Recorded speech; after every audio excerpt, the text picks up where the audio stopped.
아멘. 할렐루야. 사랑하는 여러분, 하나님께서 우리를 택하시고 부르신 목적은 무엇일까요?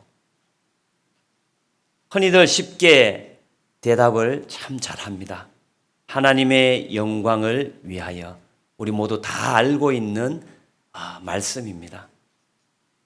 네, 맞습니다. 하나님의 영광을 위하여. 하지만 저는 오늘 말씀에 비추어 부르신 목적을 이렇게 이야기하려고 합니다. 나에게 오늘 육체적, 또 물질적, 또 개인 사업, 직장, 부모, 자녀들 등으로 힘들어하는 상황에 있을지라도 이 하나님의 성품에 참여하는 경건한 삶을 살게 하기 위하여 주님께서 우리를 부르셨다는 것입니다.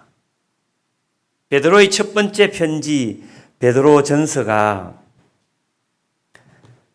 외부적인 환난과 박해에 대해 소망을 주려는 것에 목적이 있었다면 베드로후서는 내부의 거짓 교사들에 대해 초점이 맞추어져 있습니다. 특히 2장에서 거짓 선생들의 거짓 예언, 곧 성경의 모든 예언을 사사로이 해석함으로 멸망에 이르게 하는 그들을 주의할 것을 요청하고 있습니다. 또한 성경은 성령의 감동을 따라서 하나님의 말씀을 해석되어야 한다고 베드로후서 1장 19절부터 기록하고 또 강조하고 있습니다. 그러나 베드로는 그 같은 적군들보다 더 중요한 것이 있다고 오늘 말씀에서 이야기하고 있습니다. 베드로후서 1장 3절인데요. 우리 한 번 더 같이 읽도록 하겠습니다. 베드로후서 1장 3절입니다. 시작.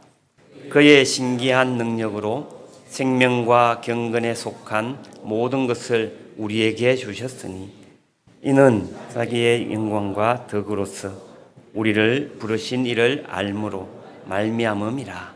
아멘. 우리는 우리 자신이 하나님 앞에 바르게 서서 주님을 더 알기를 추구하는 것이라고 말하고 있습니다. 주님은 알면 알수록, 믿으면 믿을수록 우리는 신기한 능력으로 경건한 생활을 하는데 필요한 모든 것이 생길 것이기 때문입니다. 4절 말씀처럼 소위 하나님의 성품에 참여하는 자가 된다고 말하고 있습니다. 그러나 헬라 사상을 따르는 거짓 교사들의 주장은 이렇습니다. 인간의 내면에 본래부터 신과 같은 거룩한 성품이 있다고 이야기합니다. 이것을 잘 개발하면 성인이 되고 이것을 거스르게 되면 악인이 된다는 사상을 펼치고 있는 것이죠. 그러나 베드로는 그리스도와의 참된 연합을 통해서 새로운 피조물을 거듭나게 되며 성령으로 말미암아 참된 영적 교제를 나누면서 장차 나타날 영광과 축복에 참여하게 된다고 말씀하고 있습니다. 오늘 본문 4절 말씀인데요. 우리 한 번 더 같이 읽도록 하겠습니다. 4절입니다. 시작.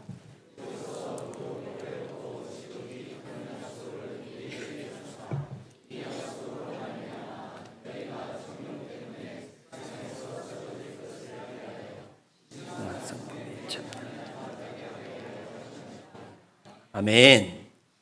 하나님은 영광과 덕으로 귀중하고 아주 위대한 약속을 우리에게 주셨는데요. 왜 그 약속을 주셨는가라는 것입니다.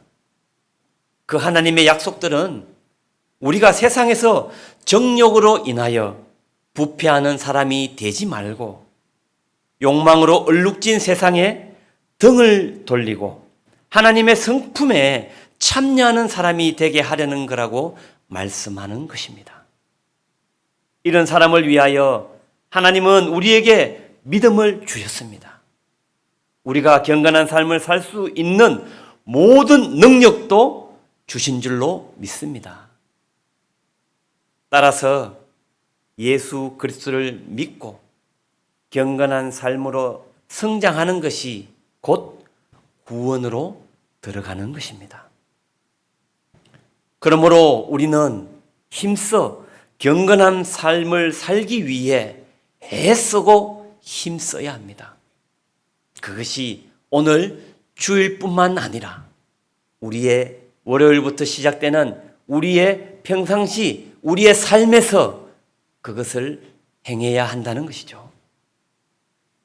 그래서 사도 베드로는 거짓 교사를 배격하고 재림을 바라보면서 그리스도인답게 살아야 할 것을 권면하고 있습니다. 여기서 베드로는 자신의 죽음을 얼마 앞두지 않은 상황에서 택하심과 부르심에 합당한 삶을 살아내어 실족하지 않고 그리스도의 영원한 나라에 들어가야 할 것을 강조하고 있습니다. 그리스도인의 삶은 그리스도를 닮아가는 삶이어야 합니다. 간절히 바라기는 그리스도를 구주로 영접한 우리는 그리스도의 삶을 살아가는, 그리스도의 삶을 닮아가는 삶이 되시기를 간절히 소망합니다. 기독교는 덮어놓고 믿는 맹목적 신앙을 강요하지 않습니다. 바르게 알고 믿는 분별력 있는 신앙을 요구합니다. 구원보다 더 중요한 것은 구원을 주신 하나님이십니다. 그래서 베드로는 구원받았다고 안주하지 말고 우리를 부르신 하나님, 우리에게 구원을 주신 하나님을 더 깊이 알아감으로써 생명과 경건에 속한 모든 것을 얻으라고 권면하고 있는 것입니다. 그 말씀이 3절 말씀인데요. 우리 한 번 더 같이 읽도록 하겠습니다. 3절 말씀입니다.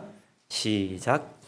그의 신기한 능력으로 생명과 경건에 속한 모든 것을 우리에게 주셨으니 이는 자기의 영광과 덕으로서 우리를 부르신 이를 알므로 말미암음이라. 아멘. 무슨 말씀인가요? 예수님께서는 자신이 가지신 능력으로 우리에게 경건한 생활을 하는데 필요한 모든 것을 우리에게 주셨다는 것입니다. 사실 우리는 기도할 때마다 달라고 하지 않아도 됩니다. 이미 예수님을 믿는 우리에게 경건한 생활을 하기 위하여 예수님께서는 모든 것을 우리에게 주셨다는 사실입니다. 그래서 우리는 우리를 부르셔서 하나님의 영광과 능력을 누리게 하신 예수님을 알아갈 수 있는 특권을 누리고 있는 것입니다. 말씀과 예배를 통하여 예수님과 교제하면 예수님과 더욱더 가까워지며 예수님을 더 닮아가게 되는 것입니다. 예수님을 더욱더 깊이 알아가게 될 것이라고 확신합니다. 그러므로 우리는 나 자신이 표현할 수 있는 최고의 예배를 우리 하나님께 드려야 하는 것입니다. 분명 우리는 이전에는 만나고 누리지 못했던 주님을 경험하게 될 것입니다. 그리고 가장 중요한 것, 예수님의 성품을 닮아가게 될 것입니다. 8절 말씀에서 말씀합니다. 우리 8절 말씀 한 번 더 같이 읽겠습니다. 8절입니다. 시작.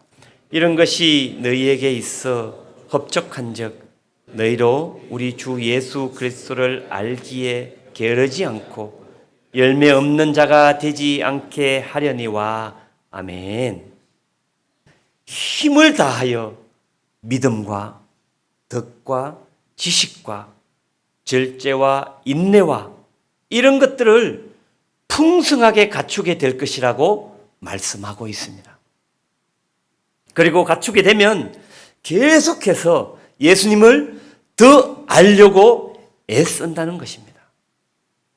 그러므로 마침내 아름다운 삶의 열매를 우리가 맺게 될 것입니다.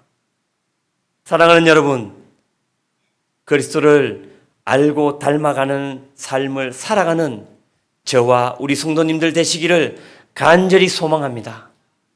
분명 하나님께서 이미 허락하시고 주신 은혜와 평강을 풍성하게 우리가 누리게 될 줄로 믿습니다.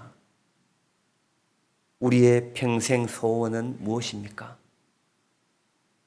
그리스도가 우리 안에 성품화되는 것이라고 이야기하고 싶습니다. 신비적 체험이나 지식보다 더 중요한 것은 우리가 그리스도의 성품을 닮은 사람이 되는 것입니다. 때로는 그리스도 때문에 마음이 아프고, 때로는 그리스도 때문에 우리가 삶에서 비난을 받고, 때로는 그리스도 때문에 힘들어하고 아픔을 가지고 살게 될 때가 있습니다. 그리스도 때문에 물질적인 손해를 볼 때도 있지만은 나를 속량하신 그리스도께서 내 삶의 주인이 되심으로, 우리의 왕이 되심으로 그 주인의 명령에 순종하며 그 주인의 성품을 닮은 사람이 되는 것입니다. 사실 우리에게 가장 큰 축복은 나의 왕, 나의 주인 되신 그분을 닮아가고 그분의 뜻에 합당한 삶을 살아내는 것이라고 말씀하고 싶습니다. 이것보다 더 큰 축복이 어디에 있겠습니까? 그런데 영지주의자들은 육신은 약하고 영만 선하다고 오해했습니다. 따라서 예수님 역시 육신을 입은 것처럼 보였을 뿐 실제로는 영으로만 오셨다가 다시 하나님께로 돌아갔다고 주장했습니다. 또한 그들은 육신은 악하기 때문에 육신으로는 어떻게 살든 상관없다, 거짓 가르침을 공동체에 퍼뜨렸습니다. 하지만 참 복음은 우리의 영과 육이 하나라고 가르치고 있습니다. 그러므로 우리 그리스도인들은 자신의 정욕대로 살아서는 안 됩니다. 물론 하나님께서 우리에게 자유의지도 주셨습니다. 그러나 그 자유의지에 대한 행동의 결과는 우리가 책임져야 한다는 것입니다. 자신의 성질대로 성진을 다 부리며 살아서는 안 됩니다. 바로 예수 그리스도의 성품이 그렇지 않기 때문입니다. 믿음으로 구원받은 우리는 반드시 예수 그리스도의 신적 성품에 참여해야 합니다. 오늘 본문 말씀에서 알 수 있는 하나님의 성품은 무엇인가요? 바로 5절에서 7절 말씀인데요. 우리 5절에서 7절 말씀 한 번 더 같이 읽겠습니다.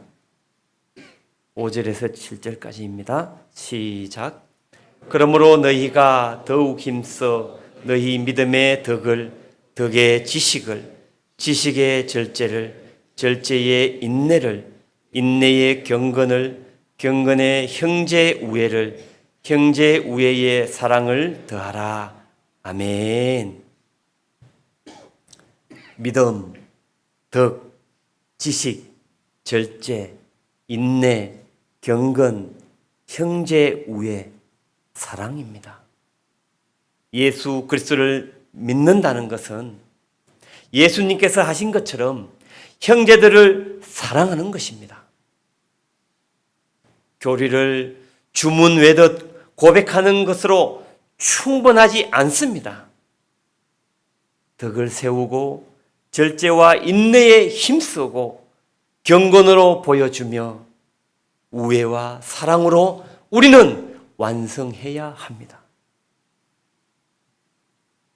그래서 우리가 하나님의 부르심에 합당한 삶을 사는 것, 이것은 너무나도 예수님을 구주로 영접한 우리는 당연한 것입니다. 아니, 의무입니다. 하나님 나라는 하나님의 택하심과 부르심에 합당한 삶을 굳게 하는 이들이 들어가는 것입니다. 따라서 하나님의 부르심을 받은 이들은 하나님과의 교제와 순종을 통해서 하나님의 성품을 닮아가야 합니다. 하나님의 자녀로 택함을 받고 부름을 받았으니 이제 자아가 원하는 이기적이고 죄된 삶을 버려야 합니다. 지금 우리는 우리의 삶을 살면서 누구 위주로 과연 살고 있습니까? 나의 욕심으로 가득 차서 살고 있습니까?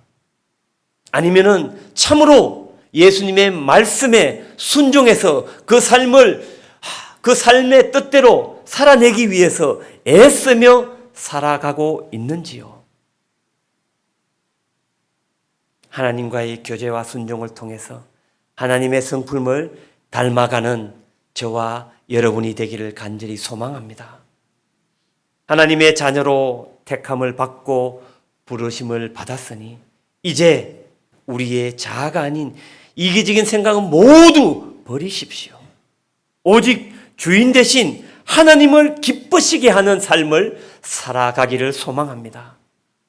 그러면 하나님의 택하심과 부르심에 합당한 삶은 그 삶의 의미는 무엇일까요? 결국 자기 삶의 주권을 주님께 돌려드린 자답게 사는 것을 의미합니다. 이런 삶을 사는 사람은 그리스도와 함께 그분이 다스리시는 나라에 영원히 거하게 될 것입니다. 하나님 나라에 들어가는 것은 입장권을 얻는 것과는 비인격적인 구매 행위가 아닙니다. 그것은 주인 되시는 예수님을 내 삶의 주임으로 영접하고 그분의 주권 아래에서 살아가는 삶의 여정이라는 것입니다.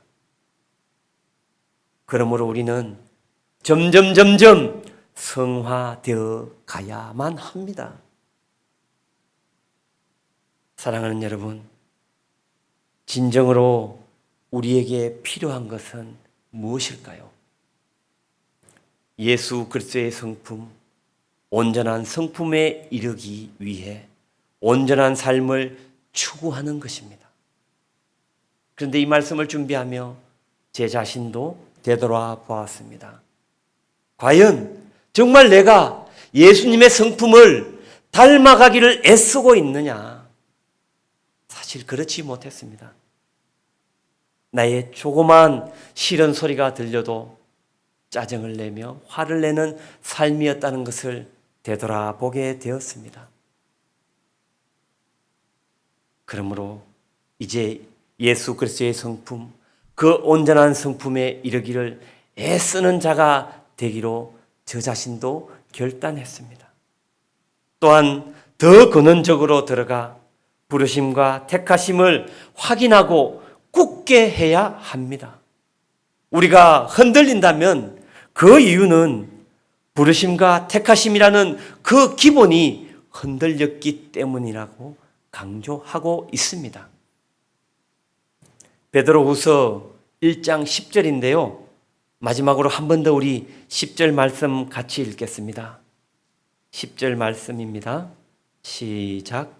그러므로 형제들아 더욱 힘써 너희 부르심과 택하심을 굳게 하라. 너희가 이것을 행한즉 언제든지 실족하지 아니하리라.